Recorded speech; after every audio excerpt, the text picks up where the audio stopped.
염화미소는 행복입니다. 옆 사람한테 인사 바랍니다. 염화미소는 행복입니다. 염화미소는 행복입니다. 지난 시간에 이 비유품을 6가지로 분류해서 얘기할 수 있다 이런 말씀을 드렸었는데 6가지의 부류 중에서 그 깨달음을 아는 내용을 부처님께 이제 고백하는 그러한 것을 영해라고 얘기합니다. 한번 따라서 해볼까요? 영해. 그러한 내용들을 부처님께서 이제 인가하시는 내용을 술성이라고 합니다. 술성. 그리고 부처님께서 거기에 대한 성불에 기별을 주는 것을 수기. 한번 따라 수기. 대중들이 수기를 받는 것에 대한 것을 옆에 보고 있던 대중들이 기뻐하는 그러한 것을 중희라고 합니다. 한번 따르면 중희. 그래서 이 성불의 수기를 받지 못한 대중들을 위해서 이제 사리불께서 부처님께 다시 청하는 그런 내용을 이제 청설이라고 합니다. 청설. 그리고 부처님께서는 이제 알기 쉽게 비유를 들어서 설명하는 그러한 내용을 이제 비설이라고 그렇게 얘기합니다. 아무튼 비설. 그러한 내용들을 전번에 말씀드렸고 또 법화 치류 또 구유에 대한 말씀을 드렸습니다. 전번 시간에 법화 치류 7가지의 비유에 대한 내용 중에서 비유품의 삼거 화택에 대한 비유를 좀 설명을 드렸고 궁자에 대한 비유를 하다가 만 것 같습니다. 법화 치료에 대한 7가지 비유는 첫 번째가 한번 따라서 한번 해볼까요? 화택유, 궁자유, 약초유, 화성유, 계주유, 왕계유, 의사유 7가지를 유명한 법화 치료 7가지로 비유를 들어서 부처님의 가르침을 설명한 내용이라고 그렇게 얘기합니다. 거기에 2가지를 합치면은 이제 구유가 되는데 법사품의 착정유, 그 다음에 9번째 종지 용출품에 나와 있는 부소유, 어린 아버지와 나이 많은 아들에 대한 얘기가 바로 9가지 비유를 뜰 수가 있습니다. 오늘은 이제 법화경을 공부하는 사람은 반드시 알아야 될 4가지 해석법이 있습니다. 그것을 천태사석이라고 얘기하는데 저번에 약간 말씀을 드렸습니다. 천태사석. 이 천태사석이라는 것은 첫 번째가 약교석이라고 합니다. 한번 따라서 해보세요. 약교석. 2번째는 본적석. 3번째는 관심석. 4번째는 인연석. 이 4가지를 바로 천태사석이라고 얘기하는데 이 법화경을 공부하는 사람들은 반드시 알아야 될 그런 내용입니다. 그리고 첫 번째 약교석이라는 것은 예전에 한번 설명을 드렸습니다만 58교에 대한 말씀을 드렸습니다. 첫 번째가 화법사교라고 부처님께서 가르치는 교재를 어떻게 선택할 것이냐. 그걸 장통, 별원, 장교, 통교, 별교, 원교를 선택하고 또 그 가르침을 어떤 방법으로 가르칠 것이냐. 그걸 화의사법이라고 합니다. 단번에 가르칠 것이냐. 또 점점점 가르침을 줄 거냐. 동교, 정교로 하고 또 부정교, 비밀교 이러한 얘기는 전번 시간에 말씀을 드렸습니다. 또 이제 5가지 때가 있는데 그걸 오시라고 얘기하는데 화엄시, 또 노건시, 방등시, 또 반야시, 법화열반시 이 5가지로 해석하는 것을 오시라고 얘기하는데 이러한 방법으로 해석을 하는 것을 약교석이라고 얘기합니다. 한번 따라 약교석.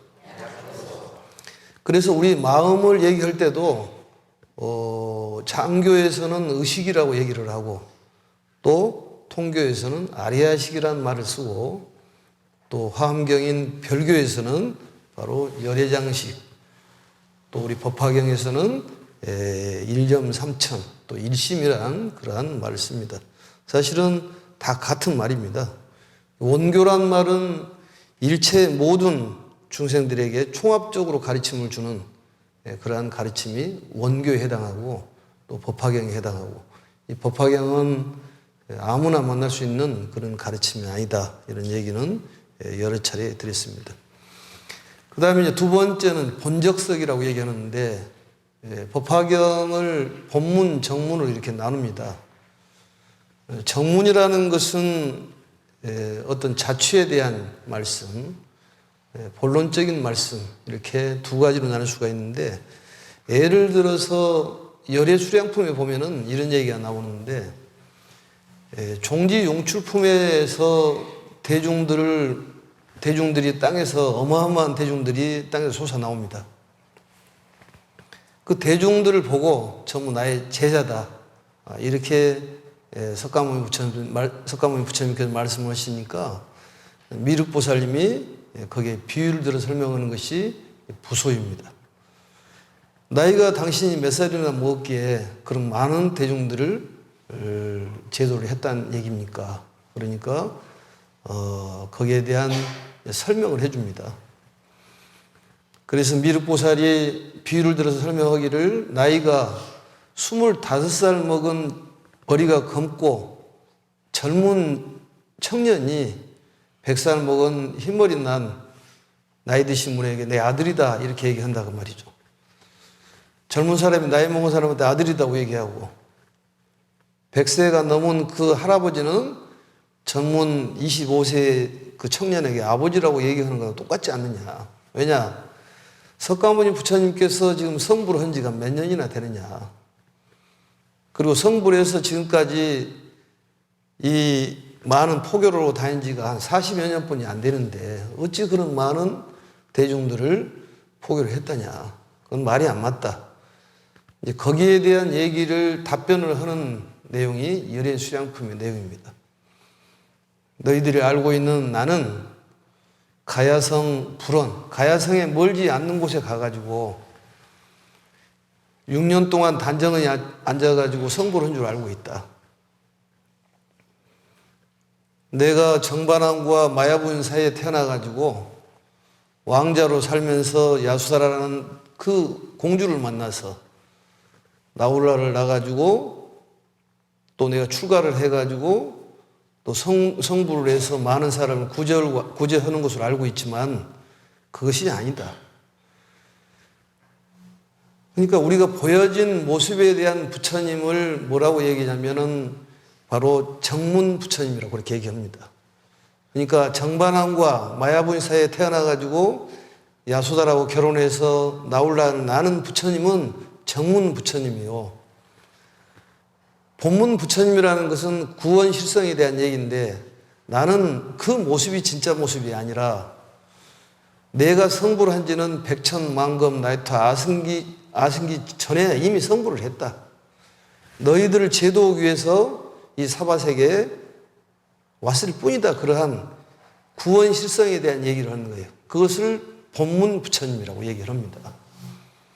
우리가 알고 있기를 석가모니 부처님은 가야성에서 멀지 않는 곳에 가가지고 앉아서 6년 동안 수행을 하고 성불을 한 것을 그렇게 다 알고 있지 않냐, 그런 얘기입니다.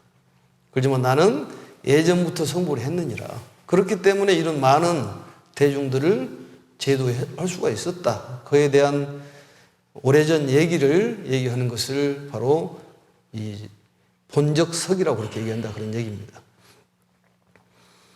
그래서 예를 들어서 사리부를 정문 쪽으로 본다면은 성문에 해당하는 것이고, 본문으로 놓고 본다면은 바로 보살에 해당하는 것도 바로 본문과 정문에 대한 그 천태사석에 대한 그런 해석법이라고 볼 수가 있습니다.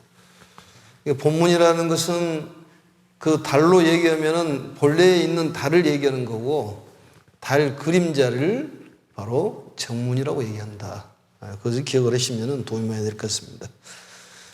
그 다음에 세 번째 그 해석을 할 때 관심석이라는 것이 있습니다. 그 얘기는 무슨 얘기냐? 가르침을 주는데 마음으로 관을 해가지고 해석하는 방법을 택했다 그 말입니다. 그래서 영치산을 마음으로 관하는 그런 방법을 택한다든지 어떤 가르침을 주면서 마음으로 관하는 관해야지만 해석이 되는 그런 가르침을 바로 관심석이라고 얘기를 합니다. 그 다음에 네 번째는 인연석이라는 이 해석 방법이 있는데 인연석이라는 것은 인이 연이 되고 연이 인이 됩니다. 인연에 대한 그러한 해석법이 있다는 거죠. 예를 들어서 화성유풍에 보면은 대통지승열애 부처님이 나오는데 대통지승열애 부처님의 어떤 전생에 대한 얘기, 거기에 16명의 왕자가 있는데 그 왕자의 16번째에 해당하는 왕자가 바로 석가모니라는 그런 내용이 나옵니다. 전생에 대한 인연에 관계된 대통지승열애라는 그 부처님과의 인연에 관계되는 그러한 얘기로 해석하는 우리 인연석이라고 얘기하고 또 감흥석이라고도 그렇게 얘기를 합니다. 네 가지를 정리해서 한번 보면은 한번 약교석, 본적석, 관심석, 인연석 이러한 네 가지 해석법을 잘 기억을 해 두시면은 많은 도움이 될 걸로 생각이 듭니다. 그리고 이제 오늘은 삼인불성, 불성에 대해서 조금 말씀을 드려야지만이 공부하는데 조금 편할 것 같습니다. 이 삼인불성이라는 이 말이 있는데 불성이라는 말은 부처님의 성품을 불성이라고 얘기합니다. 성품이라는 것은 어떤 근본, 본성 이것을 이제 성품이라고 얘기하는데 모든 중생은 삼인불성이 있다. 그러니까 모든 중생들은 부처님의 성품을 가지고 있다. 이런 내용이 불성에 대한 가르침이에요. 그 자체가 갖춰져 있다. 그래서 그 원인적인 것이 드러나기만 하면은 법신, 반야, 해탈, 열반, 삼덕이 이루어진다. 그런 가르침입니다. 세 가지의 부처님의 성품을 바로 삼인불성이라고 얘기합니다. 한번 따라서 해볼까요? 삼인불성. 첫 번째는 정인불성이라는 것이 있어요. 정인불성. 요인불성. 연인불성. 이 세 가지를 삼인불성이라고 얘기를 합니다. 그렇다면은 이 첫 번째 정인불성이라는 것은 무엇이냐? 누구든지 다 갖고 있다 그런 얘기입니다. 이 세 가지가 잘 이루어지면 우리는 부처가 된다는 그런 얘기예요. 또 요인불성, 연인불성이란 정인불성이라는 것은 이 본연적으로 우리가 갖추고 있는 불성을 말합니다. 우리는 그 자체가 어떤 불성에 대한 부처님의 성품을 가지고 있다는 거예요. 그게 드러나지 않을 뿐이다 그런 얘기입니다. 보물로 얘기한다면 보물 창고를 우리가 가지고 있다. 비유에서도 그 설명을 많이 합니다만 어떤 무가보주에 대한 비유도 역시 마찬가지로 우리는 값어치를 딸 수 없는 그런 보배를 가지고 있다는 거예요. 무가보주는 바로 부처님의 성품을 비유를 한 것입니다. 그래서 선천적으로 우리는 그걸 가지고 태어났다. 그걸 정인불성이라고 얘기해요. 근본적으로 갖추고 있다. 중생을 사랑하는 대비심이 갖추고 있다. 유마경에 보면은 그 유마거사가 몸이 아파서 병문안을 가지 않습니까? 사리부리 병문안을 가잖아요. 그러면서 유마거사한테 묻잖아요. 거사님은 왜 아픕니까? 그렇게 물어보니까 그 유명한 대답이 있습니다. 중생이 아프니까 내가 아프다. 멋있잖아요, 말이. 중생이 아프니까 내가 아프다. 남편이 아프니까 내가 아프다. 그 말이랑 똑같은 말이야. 스님들도 신도들이 아프니까 내가 아프다는 거예요. 그러면 거사님은 언제쯤 그 병이 낫습니까? 이렇게 물어보니까 중생이 나으면은 내가 낫는다. 참 멋있는 말이잖아요. 그게 불성에 대한 그 마음이에요. 대자비심이 깔려 있는 거지. 우리도 그러한 마음이 깔려 있습니다. 모든 중생들은 그러한 마음들이 깔려 있다는 거죠. 보물로 얘기하면은 보물 창고를 우리는 가지고 있다는 거예요. 체질이 그러한 체질을 가지고 있다는 거예요. 그래서 이것을 정인불성이라고 얘기합니다. 정이란 말은 중을 얘기하는 것인데 바르다는 것은 양극을 벗어나는 거예요. 치우치지 않는 것. 두 가지 다를 수용하는 것을 바로 정이라고 합니다. 그게 바로 해탈이에요. 해탈이고 열반이다 그런 얘기입니다. 그 다음에 요인불성이라는 것은 깨달을 요자, 마칠 요자입니다. 부처님의 가르침을 통해 가지고 그 깨달음을 마친 원인이 되는 불성이라는 얘기예요. 그 얘기는 그 가르침을 통해 가지고 불성이 있는 것을 안다는 것이지. 아는 것도 굉장히 중요해요. 내가 과연 보물 창고를 가지고 있는지를 아는 것이 중요하잖아요. 내가 그만큼 능력이 있는 것을 아는 것이 중요해. 몰랐을 때는 그 능력이 발휘가 안 되는데 알면 능력을 발휘할 수 있다는 것입니다. 그래 방편품에서 말씀을 하시기를 부처님께서 손만 한번 들어도 너희 옛날 사람들이 전부 성불을 해놓아라 이렇게 가르쳐 주잖아요. 결국 우리도 그러한 성불할 수 있는 소양을 가지고 있다는 거죠. 그런 보물 창고가 있다는 것을 우리가 깨달아야 한다는 거예요. 그 깨달음의 원인이 되는 불성이라는 거죠. 예전에 어떤 사람이 군대를 제대를 해가지고 취직하기 위해서 IQ 검사를 했는데 160이 나오더라는 거예요. 천재잖아요. 두 번, 세 번을 검사해도 160이 나오는 거예요. 근데 학교 다닐 때 엄마가 얘기하기를 너는 밀어넣는 사람이다. 밀어넣는 사람이다. 이건 점잖은 얘기하는 거고 밀어넣는 놈이라고 그랬겠지. 그래서 밀어넣는 줄 알았다는 거예요. 그래가지고 공부도 안 되고 또 무슨 일을 하더라도 잘 못하고 그랬는데 IQ 검사를 하고 나서 본인이 보니까 굉장히 똑똑한 사람이었다는 거죠. 그때부터 인생이 달라지더라는 거예요. 그건 무슨 얘기냐? 우리가 부처의 성품을 가지고 있는 것을 발견하면 우리는 달라지는 것이고 보살의 마음을 가지고 있으면 달라집니다. 또 우리가 기도를 할 때도 대체적으로 보면은 기도를 할 때 내 마음대로 해주세요. 그 얘기거든요, 다. 그렇지 않습니까? 내 뜻대로 해주세요. 진정한 신심은 부처님의 원력으로 해주는 겁니다.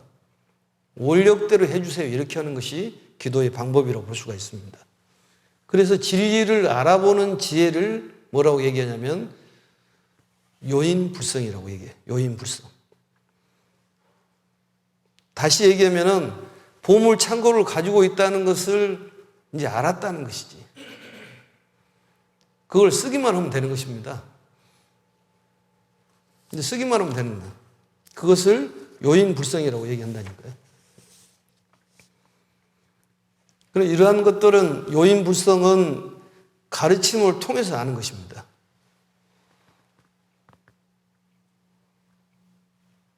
그 다음에 세 번째는 뭐냐? 세 번째는 연인불성이에요. 인연연자의 원인연자입니다. 원인인자입니다.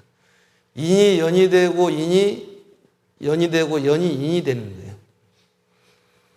연에 의해 가지고 불성에 그 인이 생긴다는 것이지.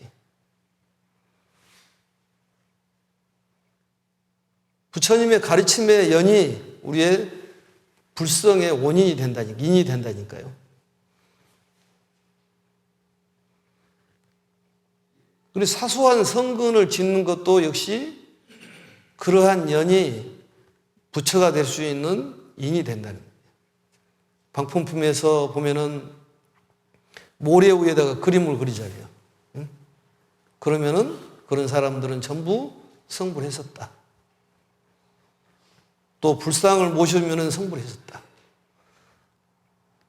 우리 절에서 온불 모시기를 하지 않습니까? 다 공덕을 지어주기 위해서 온불을 모시게끔 하는 거예요, 그게. 또 돌아가신 분을 위해서 온불을 모셔주는 것도 크나큰 공덕이 있습니다. 그런 연을 통해 가지고 이루어지는 불성이라니까요. 그래 이걸 얘기할 때 보물 창고가 땅 속에 묻어 있으면은 그 잡초라든지 여러 가지 더러운 것들을 걷어내고 보물 창고를 파내는 것을 연인불성이라고 해요. 결국 연인불성을 통해 가지고 요인불성이 이루어지고 요인불성을 통해 가지고 정인불성이 이루어진다는 거죠. 결국은 연인불성이라는 것은 육바라밀 수행을 통해 가지고 그런 연을 지어 가지고 성불을 하는 거예요. 그게 수행입니다. 뭐 보시를 해라, 또 계율을 잘 지켜보라, 또 참아보라, 또 흔들림이 없는 그런 마음을 가져보라, 정진하라, 이런 얘기들이 전부 성불로 가는 연이 된다는 거예요.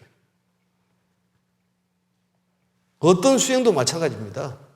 조그마한 수행도 전부 연이 된다는 거예요. 뭐 겸손하라 이런 것도 전부 그겁니다. 삼불경 보살품에 보면은 겸손에 대한 클라이막스가 나오잖아요. 우리 놀이를 할 때도 보면 시소 놀이를 하다 보면 그걸 깨닫게 하기 위해서 놀이를 하잖아요. 내가 밑으로 내려가면 내려갈수록 상대를 높이 올려줄 수가 있고 상대를 높이 올려주면 올려줄수록 나는 또 높이 올라간다는 거예요. 그네 타기도 마찬가지입니다. 겸손하다는 것은 본인이 대접을 받는 거예요. 후퇴하는 것이 나쁜 것은 아닙니다. 우리 놀이 중에서 후퇴하면 이기는 놀이가 무슨 놀이인가요? 뒤로 물러서면 이기는 놀이가 있잖아요. 그게 무슨 놀이야? 줄다리기다니까, 줄다리기. 그것도 게임에서 겸손을 가리키는 것이지. 사람이 뒤로 좀 물러서는 마음도 필요해요. 다 그것도 수행이기 때문에. 그게 연인불성이 된다는 거지. 우리는 앞으로만 나가려고 그러는데 뭐 미소의 반대는 당기소라고 그럽디다만 당기는 것은 뒤로 가는 것도 그것도 미덕이고 수행이라니까. 맨 앞으로만 우리가 나가려고 그러는데 뒤로 물러서는 것도 이기는 것이요. 그게 가르침이라니까. 겸손을 가리키는 거잖아요.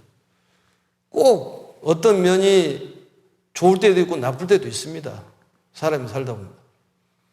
어떤 경기가 안 좋을 때는 또 다른 면이 좋은 것도 있을 수가 있고. 그렇잖아요. 경기가 안 좋으면 또 다른 경기가 좋을 수가 있어. 뭐 경기가 안 좋을 때 제일 잘 팔리는 약이 파리약이다면서. 누가 그렇더라고 보니까. 거기야 뭐 경기가 없으면 팔이 날리니까 파리약이 잘 팔리겠지만 그 얘기는 이것이 잘 안 되면 저것도 잘 되는 거라는 거지. 우리는 앞으로만 나가려고 그러는데 뒤로 물러서는 것도 큰 수행이라는 걸 깨달아야 됩니다. 그래서 이러한 세 가지의 불성을 바로 삼인불성이라고 그렇게 얘기를 합니다. 전번 시간에 이어가지고 전번에 이제 궁자의 비유를 책은 안 나와 있습니다만 신의 품에 궁자의 비유가 나옵니다. 궁자의 비유를 하다가 말했습니다만 이 비유를 간단하게 좀 들으면은 법화경이 좀 보인다 이런 말씀을 드렸었는데 그 궁자라는 것은 아주 궁색한 아들을 비유를 들어가지고 제자들이 말씀한 그런 내용입니다. 그래서 이 부자인 아버지가 아들을 잃어버렸다는 거지. 요즘에도 그 미아 찾기 많이 하지 않습니까? 예전에는 뭐 여러 가지 미디어가 발달되지 않았기 때문에 사람을 구전이라든지 이렇게 찾기 때문에 어려웠죠. 요즘에는 아침마당에 한번 내버리면 딱 찾아볼 수가 있는데, 그래서 이 애를 잃어버리고 찾으러 다녔는데 찾지를 못했다는 거예요. 그래서 한 50여 년 동안을 헤매고 다녔다는 얘기입니다. 아버지가 이제 애를 찾으러 다니면서 어느 쪽에 가가지고 집을 만들고 거기에서 또 머무르고, 그 TV에서 보면 또 다른 화면이 나오잖아요. 또 아들이 이게 국어를 하면서 막 돌아다니는 거지. 국어를 돌아다니다가 보니까 어느 마을에 이르렀는데 국어를 좀 할까 해서 그 대문을 열고 빠끔히 열어보니까 그 안에가 너무 화려하고 왕 같은 사람이 앉아있길래 깜짝 놀랐다는 거야. 근데 그걸 빠끔히 내다보는 거지를 아버지는 단방에 알아봤다는 거지. 그래, 그 거지가 여기서 구걸하다는 잡히면은 죽을지도 모른다 하고 도망을 갑니다. 대충 얘기하면 그래요, 얘기거리가. 시네프만 읽어보시면은 이해가 되겠습니다만. 그래서 아버지가 그 사람을 시켜가지고 잡아오라. 그래서 많이 들어봤죠? 잡아오라. 그래서 잡으러 가니까 그 거지 아들은 거지 아들은 아버지인지를 모르고 아버지는 알잖아요. 그 연속국에 보면 그런 얘기들이 많이 나오잖아요. 그게. 그리고 데리고 가니까 그 거지 아들이 놀래가지고 기절을 해버린 거예요. 왜 기절을 하냐면은 내가 잡혀가면은 죽을지도 모른다. 자기만의 혼자의 생각이에요. 그걸 변직견이라고 그럽니다. 그게 변개 소집이지. 아버지하고 아들의 생각이 완전 다른 거지. 아버지는 그 아들을 오랜만에 만난 아들을 빨리 데려다가 이 상봉하기 위해서 그 사람을 보냈는데 아들은 내가 잡혀가면 죽을지도 모른다 이런 생각을 하는 거지. 그럼 기절을 해버려. 깜짝 놀래가지고 기절해버려. 잡혀가면 죽을지도 모른다. 그래서 아버지가 그 심부름꾼에게 물을 뿌려서 깨우고 그냥 아무 데나 가도록 내버려둬라. 그리고 이제 다시 거지하고 똑같은 모습을 하는 심부름꾼을 보내잖아요. 그러니까 동병상련이라고 거지는 거지끼리 친하다는 거지. 그게 우리 불교 수행 중에서 동사섭이라고 그럽니다. 같이 일을 하면 친해지는 거예요. 또 오시에서 놓고 본다면 깜짝 놀랐다는 얘기는 무슨 얘기냐면 화엄시를 얘기하는 거예요.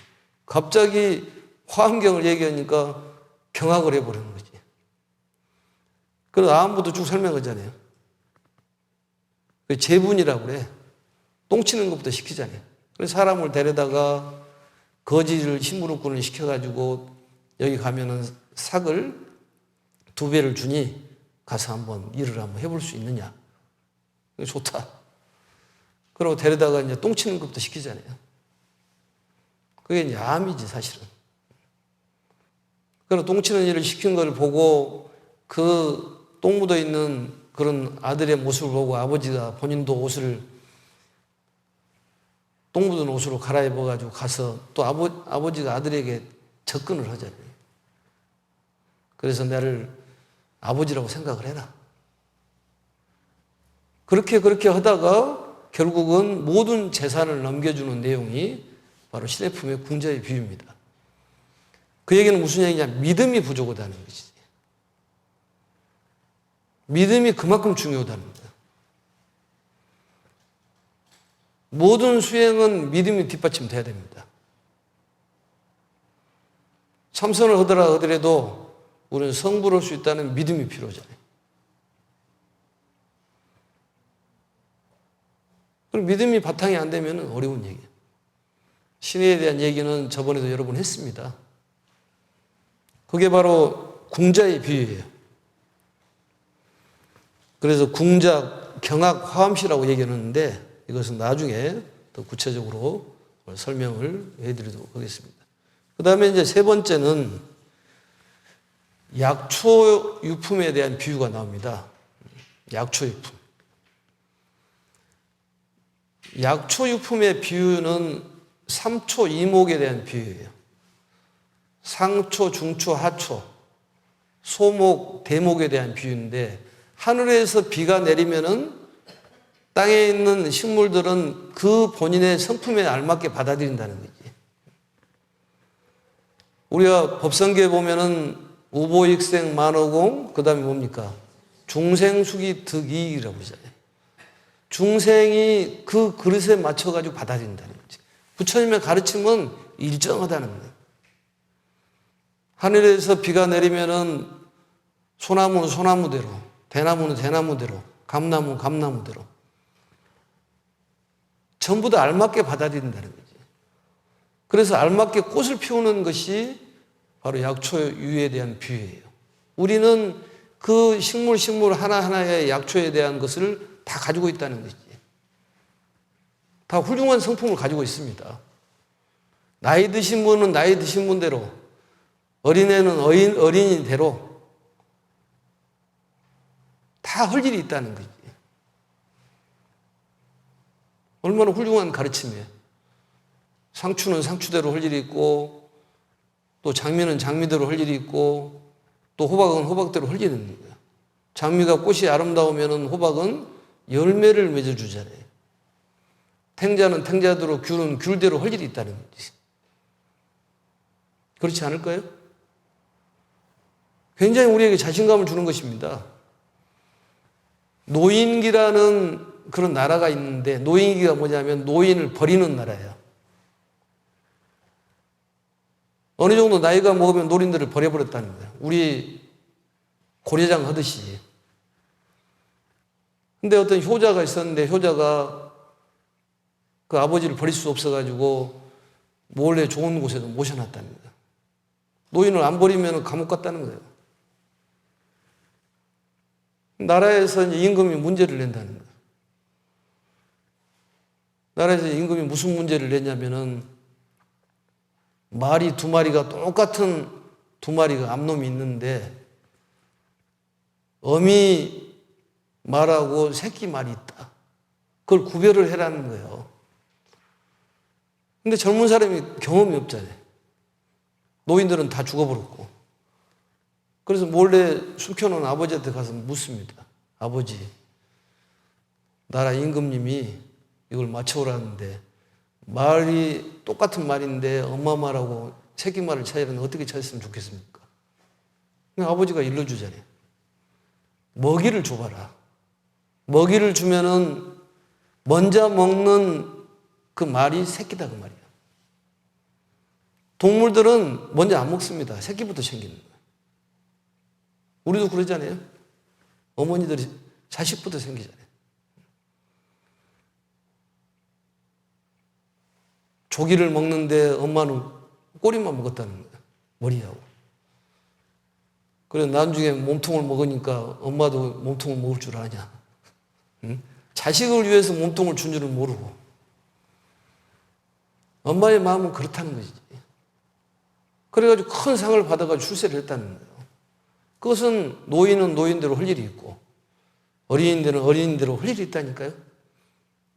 깻잎은 깻잎대로 할 일이 있고, 상추는 상추대로 할 일이 있고, 개똥벌레도 할 일이 있어. 똥을 청소를 해주니까 얼마나 깨끗해. 지렁이도 마찬가지입니다. 지렁이가 그 땅을 이렇게 왔다 갔다 파면서 이렇게 땅을 썩지 않게 공기를 소통을 시켜주잖아요. 이 세상에 필요치 않는, 이 삼남한에 있는 거 필요치 않는 것이 뭐가 있냐, 그런 얘기죠. 다 할 일이 있습니다. 그 할 일을 못 찾아서 그런 거지. 이 개자가 들어가면 좀 수준이 떨어지는데, 개살구, 개복숭아, 뭐 개나리, 뭐 개떡. 근데 요즘에는 개자 들어가는 걸 많이 찾더라니까. 뭐 관절염이 좋다고 해서 뭐 개복숭아를 찾고.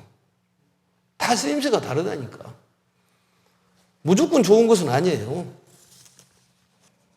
사람마다 다 쓰임새가 있다는 생각을 해야 되는 거예요. 아니, 지렁이가 그 가냘픈 입으로 해가지고 땅을 뚫고 나오잖아요. 예? 뚫고 나와. 우리 몸에서 쇳덩어리보다도 그 강한 물질이 있는데 그것이 뭐냐고 물었더니 수염이라네, 수염. 그래서 왜 수염이냐고 그러니까 이 철면피 같은 얼굴을 뚫고 나오니 수염이 강하다는 거예요. 강하다는 거예요. 이게 우리 몸의 구조를 보더라도 다 할 일이 있다니까. 눈은 눈썹대로, 코는 코대로, 털은 털대로 다 할 일이 있어. 그걸 모르기 때문에 우리 실망을 하고 안 된다 이런 생각을 하는 것이. 안 된다는 것은 중생상이잖아요. 안 될 것이 무엇일 거냐 그 말이에요. 다 쓰임새가 있다니까. 다 필요해서 하는 것이지. 우리가 하는 짓을 보더라도 다 필요해서 하는 거예요. 이 세상에 우리가 하고 있는 그런 행동들은 하나도 필요치 않은 것들이 없어. 다 필요해서 하는 것들이에요. 그게 업이 되는 것이거든, 사실은. 할 말 하니까 그런 것이지. 사실은 말도 여자들이 말을 잘하고 남자들이 말을 좀 잘 아는 편인데 보통 여자들이 하루에 한 2만 여 정도 해야지만이 직성이 풀린다고 그러잖아요. 책 한 권이 한 3만 자 정도 되는데 만 자만 더 하면 책 한 권씩 써보라 하루에. 근데 여자들이 제일 말을 적게 하는 달이 있다네요. 1년 중에서. 그게 무슨 달이 몇 월 달이에요? 2월 달이라네요. 2월 달. 그래서 2월 달에 애국을 했더니 28일뿐이 없으니까. 달이 적으니까 적게 하는 거지.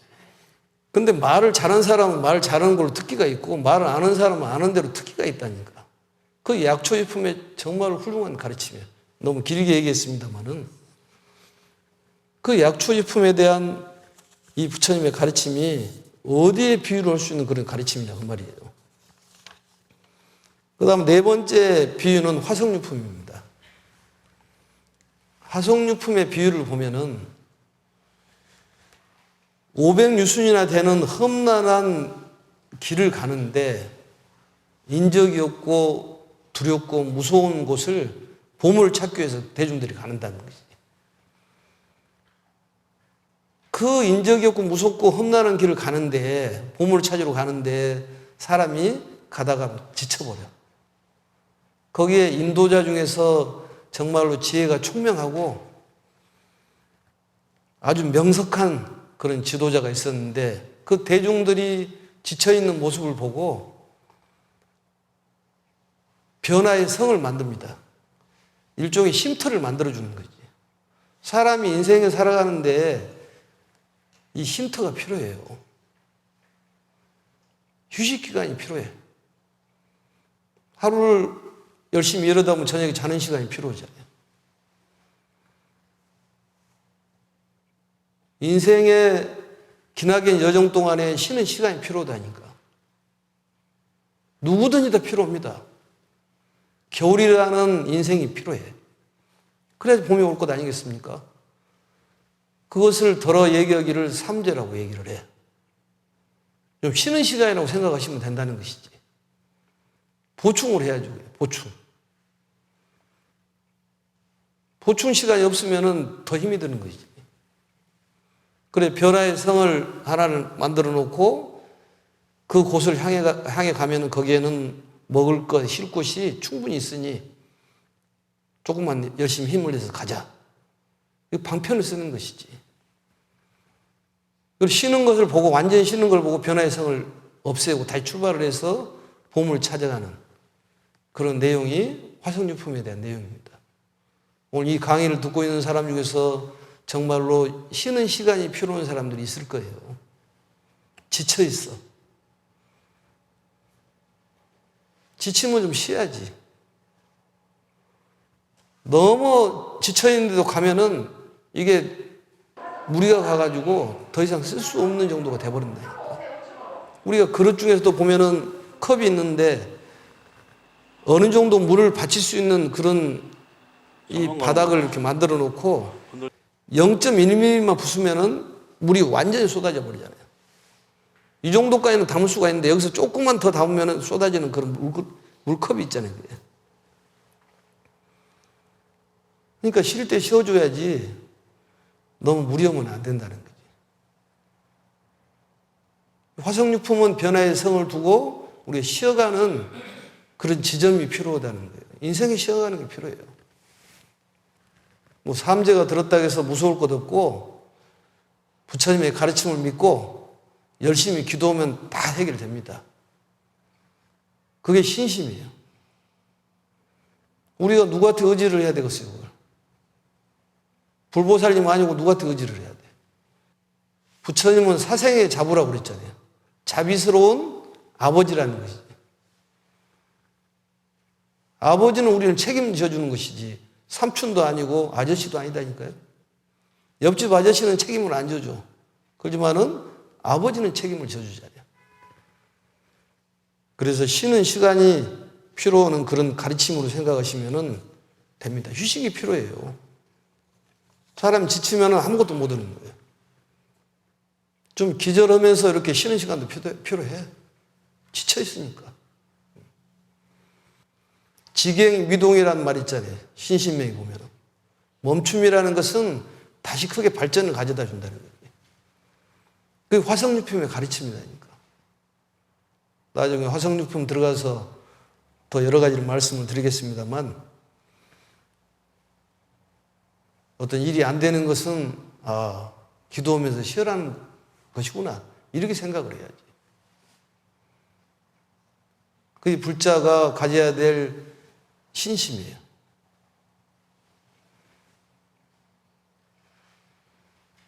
또 이러한 법화경을 우리가 공부한다는 것은 얼마나 훌륭한 일입니까? 백천만금 난조우라고 그러는데 이 법화경을 공부를 하다가 어떤 사람이 그 법화경 한 구절을 태워본 적이 있었는데 그걸 태워가지고 계속 독송을 했는데 거기 부분만 오면은 사람이 그 맥히더라는 거야. 딱딱 맥혀. 읽는데 희한하게. 그 얘기는 다음 시간에 해주도록 하겠습니다. 왜냐하면 연속국이 가다가 오늘 무엇이 나올까 이런 상황에 중단을 해야지만 기대를 하잖아요. 그리고 다음 시간에는 500제자 수기품의 그 비유와 또 안락행품 비유, 그 다음에 열애수량품의 비유, 이 칠류에 대한 비유를 하고, 그 다음에 법사품의 착정류, 그 다음에 종주 용출품의 부소유에 대한 비유를 들어서 마치고, 그 다음에 이제 30 이상 80종호라는 것이 나옵니다. 30 이상에 대한 얘기는 많이 들었는데 80종호에 대한 얘기는 자세히 못 듣는 것 같아서 거기에 대한 얘기를 다음 시간에 하도록 하겠습니다. 날씨가 고르지 못하고 또 겨울이라 건강 유의하시고 항상 부처님의 그런 불심 또 관세음보살님의 그런 대자비심 이런 마음으로 무장을 하면은 겨울도 잘 넘어가고 꽃피는 봄날이 옵니다. 인생도 꽃피는 봄날이 오니까 기대하시고 건강한 모습으로 다음 시간에 뵙겠습니다. 인사 한번 하겠습니다. 영마미소는 행복입니다. 영마미소는 행복입니다. 자, 박수 한번 치고.